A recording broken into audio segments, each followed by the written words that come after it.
আলহামদুলিল্লাহ, আজকে আরো দুটি দল আমাদের সাথে সম্পৃক্ত হয়েছেন।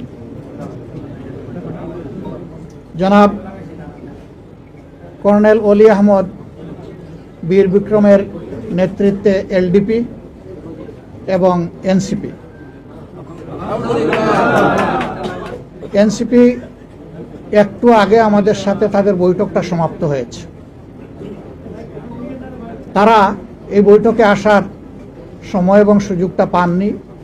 তাছাড়াও দলীয় পরিসরে তারা একটা মিটিং করে আজকে রাত্রেই আমাদেরকে তারা জানিয়েছেন যে তাদের এখানে সম্পৃক্ততার ব্যাপারটা তারা আপনাদেরকে পরিষ্কার জানিয়ে দিবেন ইনশাআল্লাহ। সারা বাংলাদেশের 300 আসনে আমরা বসে নিজেদের মধ্যে আলাপ আলোচনার মধ্য দিয়ে বিভিন্ন আসন আমাদের মধ্যে আমরা নির্ধারণ করেছি। যেহেতু দুইটা দল একেবারে শেষ পর্যায়ে এসে আমাদের সাথে তারা মিলিত হয়েছেন, আরও অনেকগুলা দল তারা আগ্রহী ছিলেন, বাট এই প্রক্রিয়া এই মুহূর্তে এখানে সম্পৃক্ত করা আমাদের জন্য খুবই দুরূহ হয়ে গেছে। অনেকের আগ্রহ থাকা সত্ত্বেও আমরা সেভাবে তাদেরকে সম্পৃক্ত করতে পারছি না।